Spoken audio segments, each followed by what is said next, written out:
take a live look outside, shall we? From our HD tower cam. Not the prettiest day out there. In fact, so many of us have had so much rain. Maybe you got some this morning as well, and a lot of you got it overnight. We could see even more rain over the next couple of days.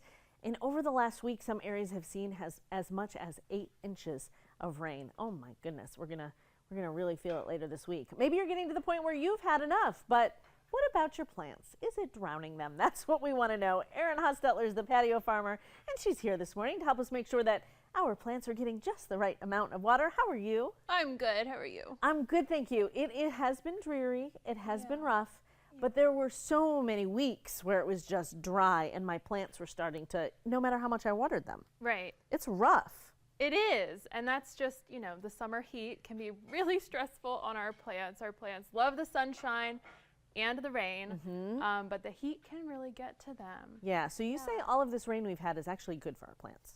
It is. I mean, so just like everything in life, it's all about balance, Yes. right? But rain is fantastic for our plants, especially our edible plants. It's super saturating and supportive for them and their growth. Why is the rainwater better than bringing my little bucket out there and giving them the tap water? Well, rainwater is more or less unaltered, right? I mean, we have the water that comes from our homes, generally speaking, unless you live where you have a well, which is great. Yes. But any treated water is going to be bringing things with it, right? Those things that are used in the treatment process, and sometimes that can, sometimes, not all the time, and it's really we're kind of getting into the nitty-gritty details here. But over time, you know, those things can impact how well your plants grow, or they could, right? So the rain is just natural, unaltered, wonderful hydration. Glorious hydration from the heavens. Yes. You're going to tell us in just a couple of minutes what we need to do before the next round of rain to make sure our plants are set. But let's talk about some of the things we should be doing to make sure they're not drowning in all of this rain. Yes. Talk about planters first. Yes. So the biggest thing whenever you're growing food or flowers or any plants really in pots is that those pots have drainage holes. Can I pick this guy up? You can. Now I brought this. It's a self-watering container. So you see there's a little reservoir underneath there. Yes. But on the underside, there are little punch holes where you can take a screwdriver or something, and you can punch those little holes so that you get plenty of drainage and allow water and moisture to flow through the pot. Because if you don't, then you truly will drown your plants. Are they drowning when there's water sitting on top of them when I come home? Like, is that too much? Like, if it's sitting on top of the soil? Yes. So do I dump it? I would dump it and drill holes. And drill holes, because I'm doing it wrong. Very, very good. Yes. What about the soil that you're using? What's in that pot? Does that affect how it absorbs the moisture? Well, whenever you're using a pot or a planter to grow food or other plants, you want to choose a potting soil or a potting mix. Those are going to be soil mixes that are they have ingredients in them to encourage more drainage and more water flowing through the container. Okay. Whereas, you know, our Carolina clay, our more native soils, they hold a lot of moisture.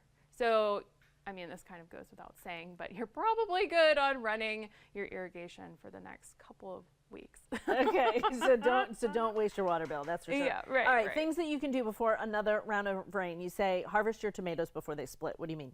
Yes, so whenever we get heavy rainfall, which we're in for it or in store for that all this week, if you have tomatoes that are starting to ripen, or even just showing a little bit of color, a little bit of red on the bottom or orange or whatever color they are going to be when they are mature, you want to go ahead and pull those tomatoes off the plant, because the plants obviously are taking up a lot of water, and the more water that they have available to them, the more they'll take in.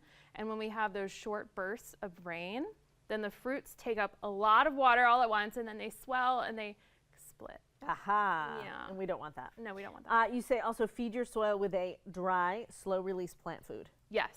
Yes. So I have, this is one of my favorite plant foods to use. This is a local plant food blended by a local farm, Windcrest Farm. She's certified organic, and she makes her own Compost Complete Garden Blend. She's got a whole line of different plant foods.